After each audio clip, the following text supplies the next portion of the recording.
Welcome to film puff. இந்த week narrative style screen பிளேயில் வந்த இன்னொரு மூவி பற்றி தான் பார்க்க போகிறோம். ஒரு கதை சொல்லிட்டா சார்னு வேதான்ற ஒரு லீட் கேரக்டரை வச்சு அந்த மூவியோட ஸ்டோரியை சொல்ல வச்சுருப்பாங்க டைரக்டர்ஸ் புஷ்கர் அண்ட் காயத்ரி. விக்ரம் வேதா மூவியில் வர விக்ரம்ன்ற ஆனஸ்டான போலீஸ் ஆஃபீஸருக்கு வேதா அண்ட் கேங் பற்றின டீட்டெயில்ஸ் அவரோட டீம்மேட்ஸ் கொடுத்துருப்பாங்க. அந்த கேங் அண்ட் அதோட ஹெட் வேதாவை என்கவுண்டர் பண்ணுறது தான் டார்கெட்டாக வச்சுருப்பார் ஆஃபீஸர் விக்ரம். இந்த படத்தோட ஃபஸ்ட் சீனே ஒரு என்கவுண்டர் சீன் தான். அதில் கேங்கில் இல்லாத ஒரு இன்னோசென்ட்டை என்கவுண்டர் பண்ணிவிடுவாங்க.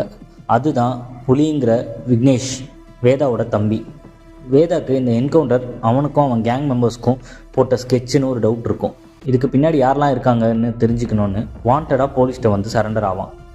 அங்கே இருக்கிறதுல ஆனஸ்டான ஆஃபீஸர் யாருன்னு கெஸ் பண்ணி அவங்கக்கிட்ட தான் எல்லா டீட்டெயில்ஸும் சொல்லணுன்றதில் தெளிவாக இருப்பான் வேதா.